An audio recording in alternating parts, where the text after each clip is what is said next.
You may have heard me talk many times before about why it's important to have a financial planning relationship with your advisor that is full disclosure. I know if you go to the media outlets, the people that write Money Magazine, Fortune, you name it, they all say, whatever you do, don't go to a commission broker. Anybody that gets paid a commission, bad. If they're fee only, good. Not anymore. Not anymore. You see, all along I have said it's really about the integrity of the individual. It's not about their compensation.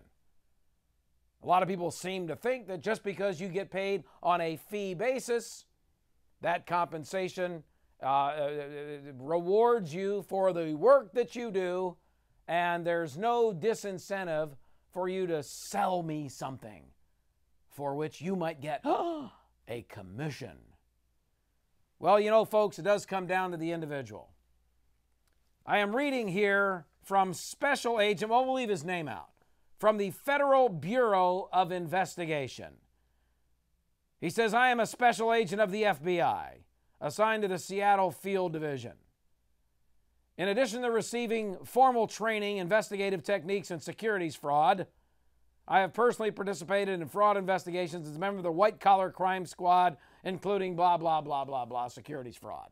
In other words, he's an investigator of securities fraud.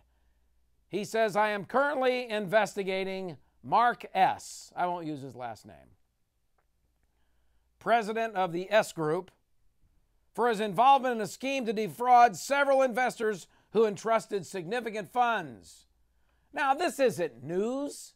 This kind of stuff happens all the time.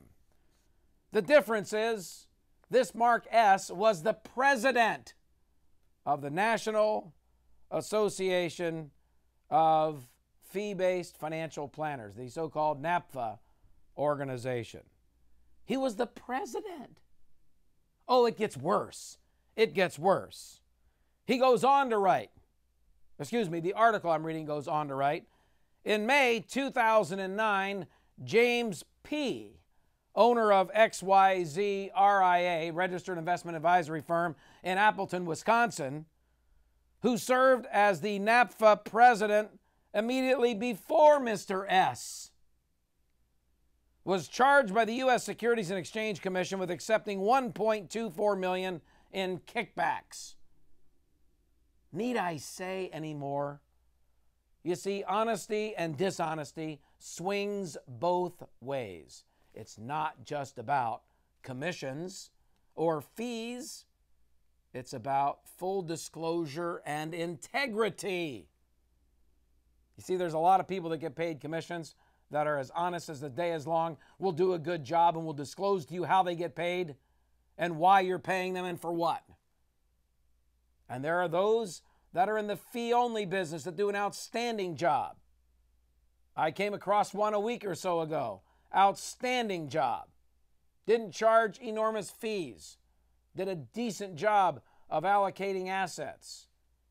Yes, on different sides and spectrums of the financial planning world, who for whatever reason vehemently despise one another.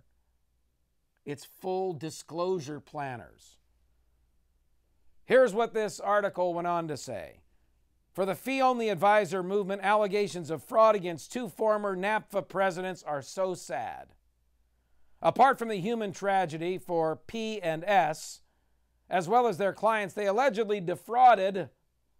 Corruption charges against two former luminaries in the fee-only movement shatters any illusion that one mode of advisor compensation is morally superior to the other.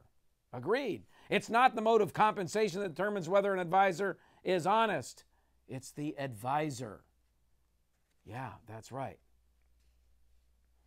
At the New York Daily News and Worth, from 1986 to 1996, this fella says, I was one of many reporters in the consumer press who mentioned NAPFA in stories frequently. I used NAPFA's membership directory to find sources fast. It was like a Rolodex. Like the rest of the financial press, I bought the notion that fee-only advisors are morally superior. They're not. They're normal people who have the same failings as individuals that receive commissions. From 96 through 98, when Mr. S led NAPFA, I was transitioning from the consumer press to the trade press, and I launched a client newsletter business. Initially, I only sold my client newsletters to fee-only advisors because I was worried that a commission-taking advisor might use my words to rip off an investor. That's how much I believed in the moral superiority of fee-only advisors.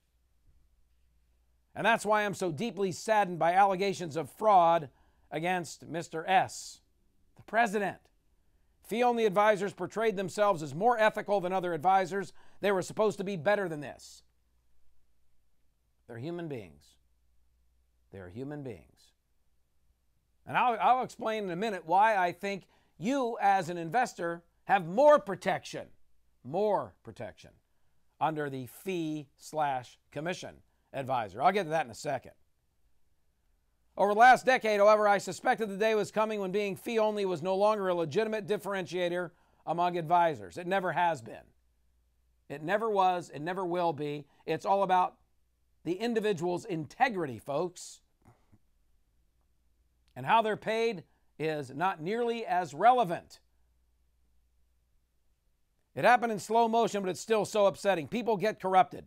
They make compromises and lose their integrity. Fee-only advisors are ultimately about as dishonest as the next guy. I don't particularly like that statement, to be honest with you, because I don't think they're as dishonest as the next guy. I think there are bad apples in all fields. It could be Major League Baseball. It could be the police department. It could be the military. There are bad apples everywhere. And how they're paid is less relevant than who they are deep inside.